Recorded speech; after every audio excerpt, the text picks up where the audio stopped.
Assalamualaikum warahmatullahi wabarakatuh. Selamat siang, salam sejahtera buat kita sekalian. Terima kasih banyak kami ucapkan kepada awak media dan kepada seluruh masyarakat Provinsi Gorontalo. Hari ini gugus tugas akan merilis beberapa hal informasi penting, dan di samping saya ada sekretaris gugus tugas.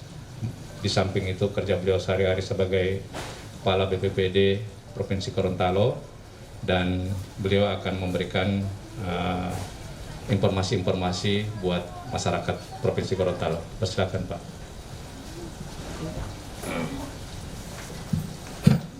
Baik, bismillahirrahmanirrahim. Assalamualaikum warahmatullahi wabarakatuh. Yang saya hormati juru bicara gugus tugas COVID-19 Pak Dr. Trianto, teman-teman media, juga jabat eselon 3 yang ada dari Dinkes. Pertama, kami sampaikan salam dari beliau Bapak Gubernur.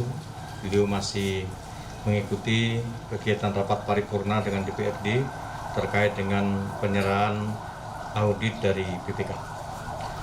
Siang ini kami ingin menyampaikan beberapa informasi. Yang pertama terkait dengan kebijakan pemerintah Provinsi Gorontalo yang kemarin di-launching oleh Bapak Gubernur, yaitu melakukan sosialisasi ke seluruh penjuru pelosok wilayah Gorontalo dengan bekerjasama TNI dan Polri, di mana TNI mengerahkan seluruh dan Ramil dan staf Koramil, kemudian Polri dengan seluruh Kapolsek. Pemerintah Provinsi Gorontalo memberikan fasilitasi, yaitu kendaraan setiap polsek, setiap koramil satu, kemudian dukungan operasional untuk BBM dan juga peralatan yang dipakai untuk sosialisasi. Tujuan daripada sosialisasi itu adalah untuk memaksimalkan pemahaman masyarakat agar menerapkan protokol kesehatan dalam kerangka memutus mata rantai virus corona. Yang kedua, di minggu-minggu ini juga dalam PSBB tahap 3, Bapak Gubernur menginstruksikan kepada kami, tim, untuk melakukan penyemprotan massal di tempat-tempat, di rumah-rumah dan di sekitar masyarakat yang sudah terkonfirmasi positif. Pertama dilakukan di Kota Gorontalo, yaitu di Padibuolo, kemudian di Modu, kemudian di Tumula Putao, di Ipilo. Kemudian selanjutnya di Kabupaten Gorontalo, yaitu di Batu Daa, di Desa Buah. Berikutnya nanti akan langsung berlanjut ke Kabupaten Gorontalo di daerah Telaga, kemudian juga di Bualimo sampai ke Bawadu. Baik, itu beberapa kebijakan awal di PSBB ketiga ini. Yang menjadi prioritas adalah melakukan sosialisasi dan pencegahan-pencegahan agar penyebaran virus corona ini bisa ditekan. Ya. Baik, mungkin ada pertanyaan-pertanyaan. Pak, terkait dengan kebijakan dari pemerintah di PSBB ketiga, untuk jalur perbatasan kira-kira bagaimana Pak untuk pengawasan? Karena kemarin mengingat banyak orang yang lolos dan sudah ada beberapa yang positif corona. Baik, disampaikan bahwa di PSBB tahap 3 tidak jauh berbeda dengan PSBB tahap 1 dan tahap 2. Ada dua bentuk kegiatan pembatasan. Yang pertama, pembatasan orang luar Gorontalo yang masuk ke wilayah Gorontalo. Ini di perbatasan baik darat, laut, dan udara. Tetap dilakukan dengan konsisten, dibantu dengan petugas dari TNI dan Polri, juga tenaga kesehatan, kemudian tenaga dari Dinas Perhubungan dan Satpol PP. Nah, terkait adanya beberapa berita tentang lolosnya beberapa orang, ada beberapa orang yang ex tenaga dari Jepang, ya, itu lolos. Karena itu memang sesuai dengan ketentuan, mereka diizinkan untuk diantar oleh gugus tugas masing-masing sampai ke wilayah tujuan. Ya. Jadi tenaga repatriasi yang dari luar negeri itu mereka sudah mengantongi surat dari kedutaan bahwa mereka sehat, maka di instruksi itu diperintahkan untuk bisa dikawal sampai ke wilayah masing-masing. Berapa banyak itu Pak? Ya. TK Jepang itu? Ada 2 orang. Mereka datang ke sini? Ya, dari di daerah Gorontalo Utara. Ya. Jadi mereka ini nanti akan kembali lagi karena mereka bekerja di sana, seorang perawat yang bekerja merawat orang-orang tua di Jepang, ya. Kemudian karena istrinya hamil, maka melahirkan di Gorontalo dan nanti setelah itu akan balik lagi ke Jepang. Ya. Yang kedua, ada warga di Kabupaten Bualemo, ya, 3 orang juga diizinkan untuk memasuki wilayah Gorontalo. Kenapa mereka diizinkan? Yang pertama, karena ada surat penyerahan dari Bapelkesman Manado yang menyatakan mereka sehat dan bisa kembali. Yang kedua, ada jaminan dari Bupati Bualemo dengan tertulis bahwa Pak Bupati menjamin mereka akan dikarantina, ya, dilakukan protokol kesehatan baik itu karantina maupun pemeriksaan lanjutan swab dan lain sebagainya. Kemudian juga dijemput dengan protokol kesehatan, dijemput dengan mobil ambulan. Orang yang menjemput juga menggunakan APD lengkap, ya.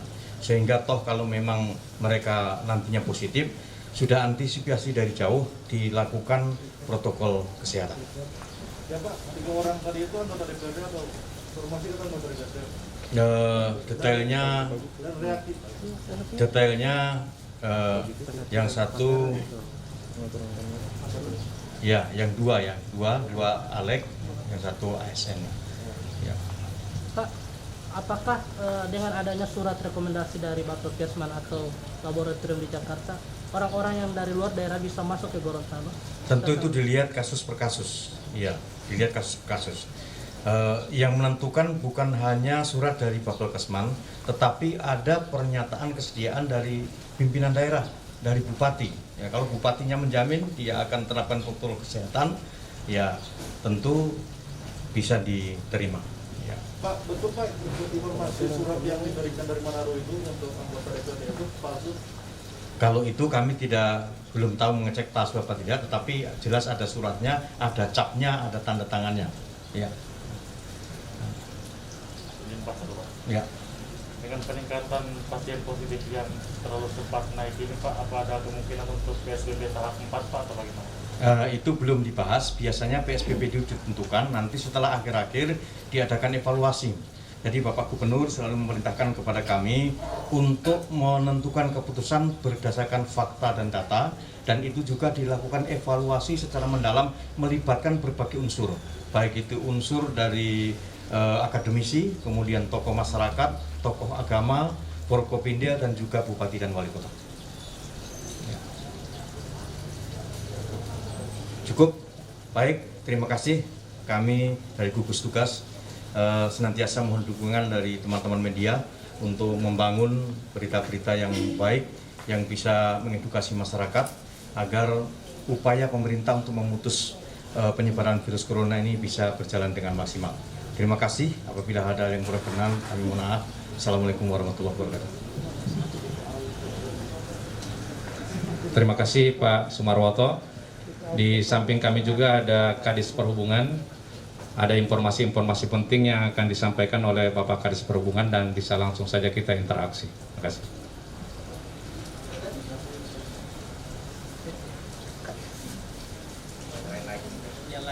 Lain lagi ya, temanya lain lagi. Oke. Silakan. Pak, terkait dengan adanya sekarang sudah mulai masuk pesawat ke Gorontalo, bagaimana pengawasan dari perhubungan dengan bandara yang mulai dibuka hari ini? Ya, terima kasih. Memang terkait selama ini Bandara Jalaluddin sejak tanggal 25 ya sampai hari ini itu kan masih tutup ya. Karena memang acuannya jelas, yaitu dari Permen Hub 25 tahun 2020 per tanggal 23 April.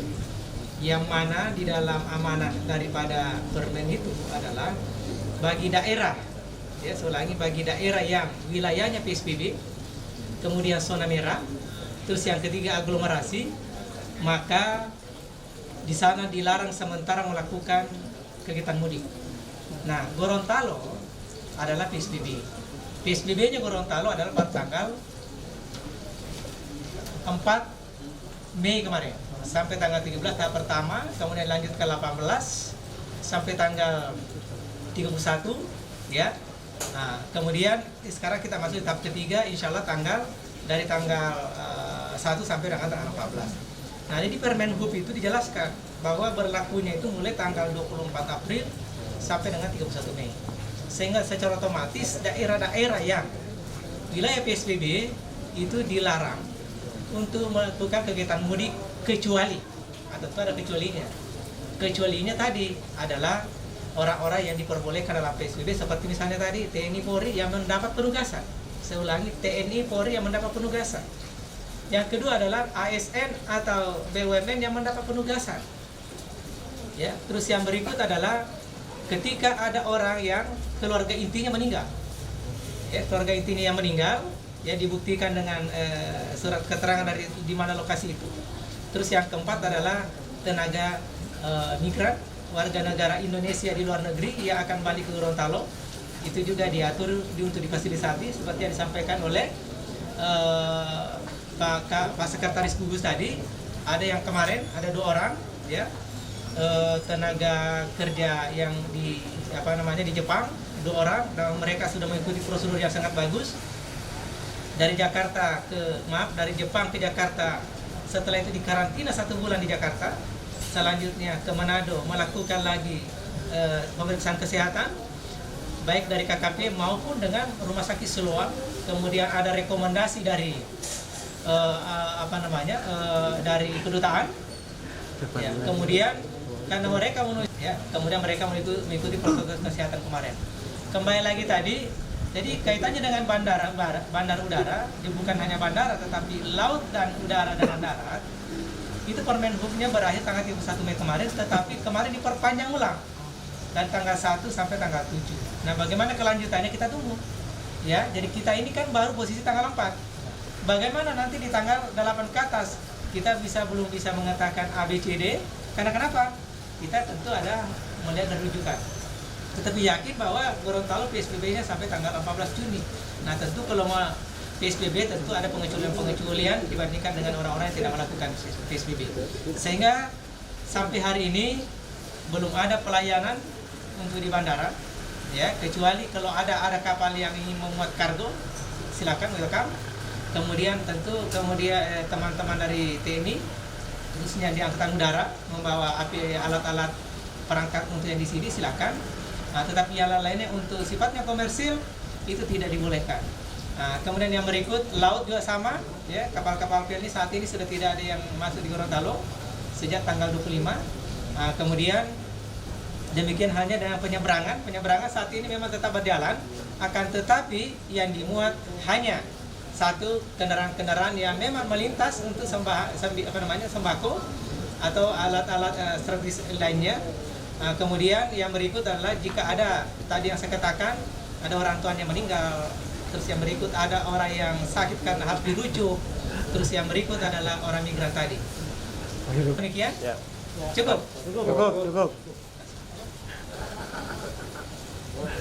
Terima kasih Pak Sumarwoto sebagai Sekretaris Gugus Tugas Provinsi dan Pak Jamal Nangro sebagai Kepala Dinas Perhubungan Provinsi Gorontalo. Teman-teman sekalian, saya akan membacakan situasi terkini COVID-19 di Provinsi Gorontalo. Pada tanggal 3 Juni semalam, pukul 23, kami menerima hasil pemeriksaan sejumlah 92 spesimen dari Balai POM. Dengan hasil 88 spesimen negatif, 4 spesimen positif yang terdiri dari 1 pasien lama dan 3 pasien baru. Yang 3 pasien baru ini berasal dari Gorontalo Utara 1 orang, Kabupaten Gorontalo 1 orang, dan Bone Bolango 1 orang. Pasien lama yang 1 orang ini adalah pasien yang 93, nama RO, laki-laki, 12 tahun, Desa Pontolo Atas, Kecamatan Pandang, Kabupaten Gorontalo Utara. Pasien 93 ini sementara dirawat di Rumah Sakit Umum Daerah Dr. Zainal Umar Sidiki dengan kondisi umum baik.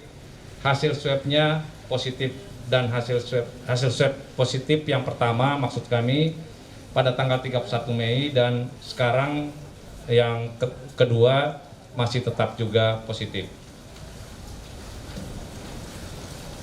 Pasien baru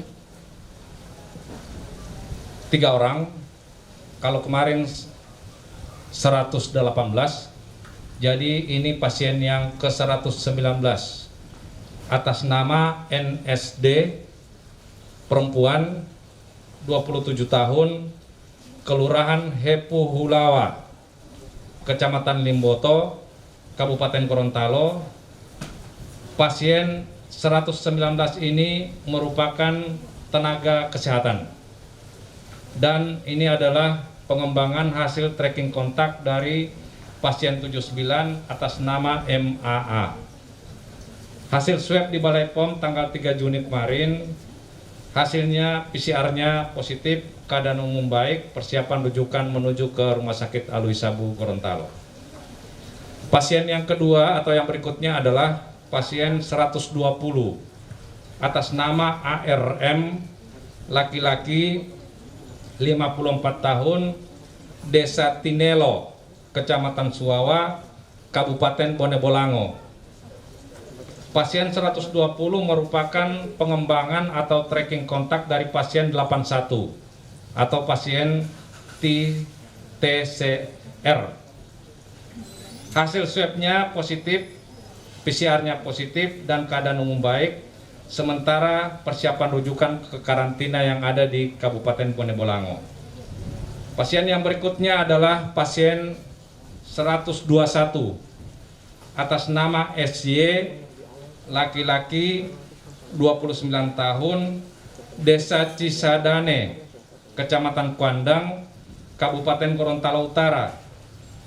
Pasien 121 merupakan tracking atau pengembangan dari pasien 94 atau pasien RB. Hasil PCR-nya positif, keadaan umum baik, sementara persiapan ke Rumah Sakit Umum Daerah Dr. Zainal Umar Sidiki. Terakhir adalah total pasien kita yang ada di Provinsi Gorontalo yang terkonfirmasi positif berjumlah 121 orang. Meninggal 6 orang, sembuh 29 orang, dalam perawatan 83 orang, persiapan rujukan 3 orang. Demikian, ada yang perlu dikonfirmasi? Cukup ya? Demikian cukup. Sekali lagi, setiap selesai saya melaporkan hasil, tetap kami ingin mengingatkan bahwa saudara-saudara kita semua yang ada di Provinsi Gorontalo, setiap hari masih tetap ada kasus positif yang ada di Provinsi Gorontalo, berarti penyebaran kasus COVID-19 di Provinsi Gorontalo ini sementara berlangsung. Mohon kepada kita semua untuk saling mengingatkan, minimal mengingatkan diri sendiri. Apabila kita berada di luar rumah dan terpaksa keluar rumah, tolong pakai masker. Dan cuci tangan sesering mungkin dengan air mengalir dan sabun, serta sedapat mungkin untuk menghindari kerumunan. Jangan lupa kita menjaga imun diri kita, perkuat imun diri kita. Kita berdoa semoga Allah Subhanahu wa Ta'ala secepatnya atau segera mencabut kasus ini di wilayah Indonesia, khususnya di Provinsi Gorontalo. Amin ya Rabbul Alamin. Jangan lupa kita semua untuk berdoa kepada Allah Subhanahu wa Ta'ala. Demikian, billahi taufiq wal hidayah. Assalamualaikum warahmatullahi wabarakatuh.